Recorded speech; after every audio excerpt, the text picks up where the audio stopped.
আসসালামু আলাইকুম আমার আপুরা ভাইয়ারা কেমন আছেন? আমি আপনাদের বোন ভালো আছি।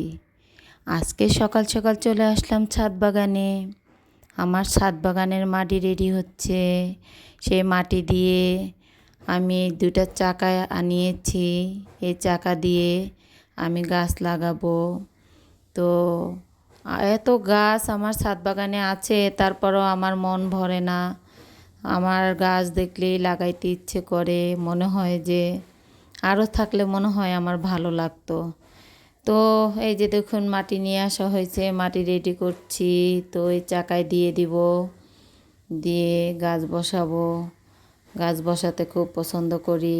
আর এই ছেলেগুলা না থাকলে আমার ছাদ বাগান করাই হতো না। ওদের জন্যই আমি করতে পেরেছি, কারণ ওরা না থাকলে তখন ওদের কষ্টটা বোঝা যায়। তো ওরা আমাকে অনেক হেল্প করে, এই জন্য আমার খুব ভালো লাগে যে আমি ওদের জন্যই এত দূর করতে পারছি ছাদ বাগানটাকে। তো ছাদ বাগান যেদিকেই তাকাই সেদিকেই আমার গাছ ফুলে ফলে ভরা। আমার খুব পছন্দর ছাদ বাগান। দেখুন আমার গাছে পেঁপে পেকে আছে। তো আজকে পেঁপে পারবো। তো ছেলেটাকে বলেছি আমাকে পেঁপে পেড়ে দাও। তো দেখুন এই যে পেঁপে পাড়তেছি, পাকা একদম গাছ পাকা পেঁপে। এত স্বাদ এই পেঁপের, যা বলার মতো না।